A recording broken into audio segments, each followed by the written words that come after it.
ಮತ್ತೆ ಅಂತವ್ರು ಸಿಗ್ತಾರ ರೀ? ಸತ್ಯವಾಗ್ಲೂ ಸಿಗಾಕಿಲ್ಲ. ಸಿಗೋದು ಬೇಡ ಮಲ್ಲಿ, ಅವಳಿಂದ ತೊಲಗ್ಲಿ ಅಂತಾನೆ ಇಷ್ಟೆಲ್ಲ ಮಾಡ್ತಾ ಇರೋದು. ಇವಾಗ ನೀವೇ ಹೇಳಿ, ಇಷ್ಟೆಲ್ಲ ಆಯ್ತಲ್ಲ. ಒಂದ್ ಸೆಕೆಂಡ್ ಮಲ್ಲಿ, ಯಾವ್ದು ಅನ್ನೋನ್ ನಂಬರ್. ಸರಿ, ನೀವು ಮಾತಾಡ್ತೀರಿ, ನಂಗೆ ಸ್ವಲ್ಪ ಕೆಲಸ ಐತೆ, ನಾನು ಹೋಯ್ತೇನೆ.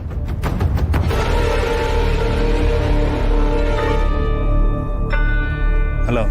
ನಮಸ್ಕಾರ. ನಮಸ್ಕಾರ. ಯಾರು ಅಂತ ಗೊತ್ತಾಗ್ಲಿಲ್ಲ. ನಿಮ್ಮಣ್ಣನಿಗೆ ಬೇಡವಾದವನು ನಿಮಗೆ ಬೇಕಾದವನು, ನಿಮ್ಮಣ್ಣನಿಗೆ ಶತ್ರು ನಿಮ್ಮ ಮಿತ್ರ. ನೀವ್ಯಾಕೆ ನನಗೆ ಕಾಲ್ ಮಾಡ್ತಾ ಇದ್ದೀರಾ? ಸುಮ್ಮನೆ ಯಾರಾದ್ರೂ ಕಾಲ್ ಮಾಡ್ತಾರ? ಸ್ವಲ್ಪ ಮಾತಾಡೋದಿತ್ತು, ಅದಕ್ಕೆ ಕಾಲ್ ಮಾಡಿದೆ. ಮತ್ತೆ ನೀವು ಸಿನ್ಸಿಯರ್ ಆಫೀಸರ್ ತರ ನಾನು ಕಾಲ್ ಮಾಡಿದ ವಿಷಯನ ನಿಮ್ಮ ಅಣ್ಣ ಹತ್ರ ಹೋಗಿ ಹೇಳ್ಬೇಡಿ. ನಾನು ಹೇಳಿದ ಜಾಗಕ್ಕೆ ಬಂದು ನನ್ನ ಭೇಟಿ ಮಾಡಿ. ನಿಮ್ಮ ಹತ್ರ ತುಂಬಾ ಮಾತಾಡೋದಿದೆ. ನೀವು ಕರೆದ ತಕ್ಷಣ ನಾನು ಬಂದ್ಬಿಡ್ಬೇಕಾ? ನಿಮ್ಮ ಬಗ್ಗೆ ಅಷ್ಟೆಲ್ಲ ಗೊತ್ತಿದ ಮೇಲೂ ನನ್ನ ತಮ್ಮನ್ನ, ನನ್ನ ಮನೆಯವ್ರನ್ನೆಲ್ಲ ಕೊಲ್ಲೋಕೆ ನೋಡಿದವ್ರು ನೀವು. ಇಷ್ಟೆಲ್ಲ ಗೊತ್ತಿದ್ದು ನಾನು ಬಂದು ನಿಮ್ಮನ್ನು ಮೀಟ್ ಮಾಡ್ಬೇಕಾ? ಯಾಕೆ ಇಷ್ಟೊಂದು ಟೆನ್ಷನ್ ಮಾಡ್ಕೊಳ್ತೀರಾ? ಕೂಲಾಗಿ ನಾನು ಹೇಳೋದನ್ನ ಕೇಳಿಸ್ಕೊಳ್ಳಿ. ನೋಡಿ, ನನ್ನ ಮೇಲೆ ನಿಮಗೆ ನಂಬಿಕೆ ಬರಲಿಲ್ಲ ಅಂದ್ರೆ ಒಂದು ಕೆಲಸ ಮಾಡಿ, ನೀವೇ ಎಲ್ಲಿ ಬರಬೇಕು ಅಂತ ಹೇಳ್ಬಿಡಿ, ನಾನೇ ಬಂದು ಮೀಟ್ ಮಾಡ್ತೀನಿ ನಿಮ್ಮನ್ನ. ಒಟ್ಟಿನಲ್ಲಿ ನಾನು ನಿಮ್ಮ ಹತ್ರ ಪ್ರೈವೇಟ್ ಆಗಿ ಬಂದು ಕಷ್ಟ ಸುಖನ ಮಾತಾಡಬೇಕು. ಬಂದ್ರೆ ನಿಮಗೆ ಒಳ್ಳೇದು. ನನ್ನ ದಾರಿ ನಿಮ್ಮ ದಾರಿ ಎರಡೂ ಒಂದೇ. ನೀವು ದೊಡ್ಡ ಮನಸ್ಸು ಮಾಡಿದ್ರೆ ನಾವಿಬ್ಬರು ಕೈ ಜೋಡಿಸ್ಬೋದು. ಪಾರ್ಟ್ನರ್ಶಿಪ್ನಲ್ಲಿ ನಾವಿಬ್ಬರು ಸೇರಿ ಏನೋ ಒಂದು ಸಾಧನೆ ಮಾಡಬಹುದು. ಇದರಿಂದ ನನಗೂ ಲಾಭ, ನಿಮಗೂ ಲಾಭ. ಹೇಳಿದ್ದು ಅರ್ಥ ಆಯ್ತು ಅಂತ ಅನ್ಕೋತೇನೆ. ಉಳಿದಿದ್ದು ನಿಮ್ಮಿಷ್ಟ, ನಾನೇನು ಫೋರ್ಸ್ ಮಾಡೋದಿಲ್ಲ. ಚೆನ್ನಾಗಿ ಯೋಚನೆ ಮಾಡಿ, ನಾನು ಫೋನ್ ಇಡ್ತೀನಿ. ಆಫರ್ ಇಂಟ್ರೆಸ್ಟಿಂಗ್ ಆಗಿದೆಯಲ್ಲ, ಏನ್ ಮಾಡ್ಲಿ?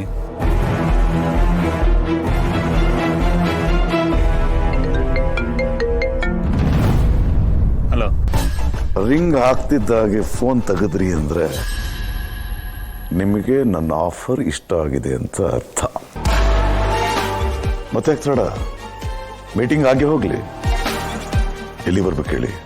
ಬೇಡ, ನೀವೇ ಹೇಳಿ, ನಾನೇ ಬರ್ತೀನಿ. ಬೇರೆ ಎಲ್ಲೋ ಯಾಕೆ, ನಮ್ಮನೆಗೆ ಬಂದ್ಬಿಡಿ, ಲೊಕೇಶನ್ ಕಳಿಸ್ತೀನಿ. ಓಕೆ, ಬರ್ತೀನಿ.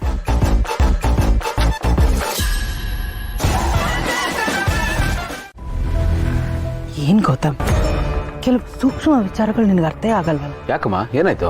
ನೀನೇನು, ನಿನ್ ಸ್ಟೇಟಸ್ ಏನು, ಇಂಥ ಜಾಗಕ್ಕೆಲ್ಲ ನೀನ್ ಬರಬಾರ್ದು. ಈ ಜಾಗಕ್ಕೆ ನಾನು ಬರಬಾರ್ದಾ? ಏಕೆ? ಅದಕ್ಕೆ ಹೇಳೋದು, ನಿನಗೇನು ಅರ್ಥ ಆಗಲ್ಲ ಅಂತ. ಕೆಲ್ಸದವ್ರನ್ನ ತುಂಬಾ ಹಚ್ಕೊಂಡ್ರೆ, ಈ ರೀತಿ ಬಂದು ಹೋದ್ರೆ ಕೆಲ್ಸದವ್ರು ತಲೆ ಮೇಲೆ ಹತ್ಕೊಂಡು ಕೂತ್ಕೊಂತಾರೆ. ನೀನ್ ಸರಿಯಾಗಿರ್ಬೋದು, ಆದ್ರೆ ನೋಡೋ ದೃಷ್ಟಿ ಹಾಗಿರಲ್ವಲ್ಲ. ನಾವು ಗಾಳಿ ಮಾತಿಗೆ ಆಹಾರ ಆಗಬಾರ್ದು. ನಾಳೆ ನೋಡೋರು ರೂಮರ್ ಶುರು ಮಾಡಿದ್ರೆ ಏನ್ ಮಾಡೋದು? ಹಾಗೆಲ್ಲ ಏನು ಆಗಲ್ಲಮ್ಮ. ಗೌತಮ್, ನೀನೇನು ಮಾತಾಡ್ಬೇಡ. ನಿನಗಿದೆಲ್ಲ ಅರ್ಥ ಆಗಲ್ಲ. ನಿನಗೆ ಅಂತ ಒಂದು ಹೆಸರಿದೆ, ಅದಕ್ಕೆ ಕೆಸರು ಮೆತ್ಕೊಳ್ಳೋದು ನನಗಿಷ್ಟ ಇಲ್ಲ.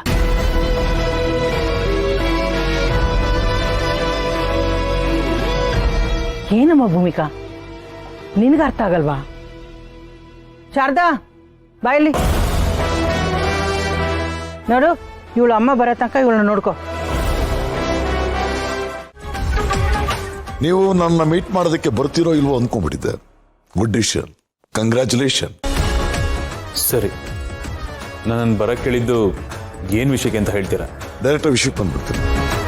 ನಿಮ್ಮ ಬಗ್ಗೆ ನಾನು ತುಂಬಾನೇ ಸ್ಟಡಿ ಮಾಡಿದ್ದೀನಿ. ನಿಮ್ಮ ಬಗ್ಗೆ ನಿಮ್ಮನೆ ಗೊತ್ತಿಲ್ದಿರೋ ವಿಷಯ ಎಲ್ಲ ನನಗೆ ಗೊತ್ತು. ಎಲ್ಲ ತಿಳ್ಕೊಂಡ್ಮೇಲೆ ನಾನು ನಿಮ್ಮನ್ನ ಇಲ್ಲಿ ಕರೆಸ್ಕೊಂಡಿದ್ದೆ. ನಿಮ್ಮ ಅಣ್ಣನ ಸೀಟ್ ಮೇಲೆ ನಿಮಗೆ ಕಣ್ಣಿದೆಯಲ್ಲ,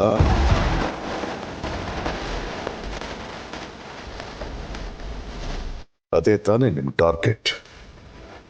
ನನಗೆ ಗೊತ್ತು, ನೀವು ಬಿಲ ಆಗದು ಇಲಿ ಹಿಡಿಯೋರಲ್ಲ, ಹೊಡೆದ್ರೆ ಆನೇನೆ ಹೊಡೆಯೋರು ಅಂತ.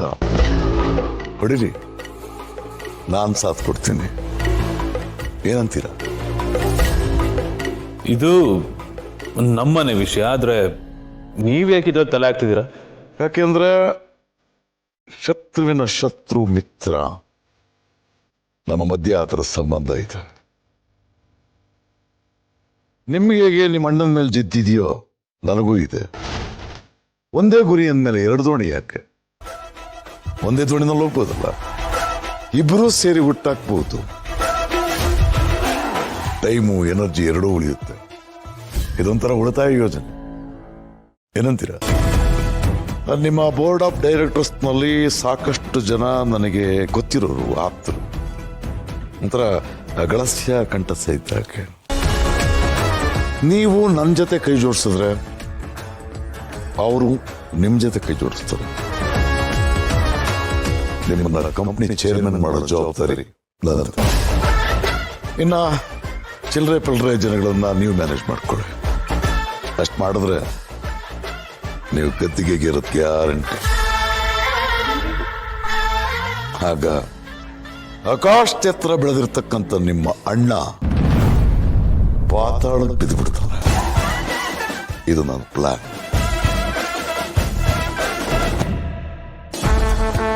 ಯಾಕೆ ಇಷ್ಟೊಂದು ಯೋಚನೆ ಮಾಡ್ತಾ ಇದ್ದೀರಾ? ನಿಮ್ಗೂ ಓಕೆ ಅಂದ್ರೆ ನನಗೂ ಓಕೆ, ಏನಂತೀರಾ? ಸಾರಿ, ನನಗಿದು ಓಕೆ ಇಲ್ಲ. ಈ ಥರದ್ದೆಲ್ಲ ಆಫರ್ಗೆ ಆಸೆ ಪಟ್ಟು ನಾನು ನೀವು ಹೇಳ್ದಾಗ ಕೇಳ್ತೀನಿ ಅಥವಾ ನಿಮ್ಮ ಕೈಗೊಂಬೆ ಆಗ್ತೀನಿ ಅಂತ ಹೇಗೆ ಅನ್ಕೊಂಡ್ರಿ ನೀವು? ಯಾರೋ ಒಂದು 4 ಜನ ಪರಿಚಯದಾರ ಮಾತ್ರಕ್ಕೆ ನಿಮ್ಮ ಕೈಲಿ ಎಲ್ಲ ಮಾಡೋದಕ್ಕೆ ಸಾಧ್ಯನಾ? ಏನಿದೆ ನಿಮ್ಮ ಕೈಲಿ? ಏನು ಮಾಡೋಕ್ಕಾಗುತ್ತೆ ನಿಮ್ಮ ಕೈಲಿ? ಏನಾಗುತ್ತ, ಏನಾಗೋದಿಲ್ಲ ಅಂತ ಕೇಳಿ. ಇರೋದು ಒಂದೇ ಕೈ, ಆದ್ರೆ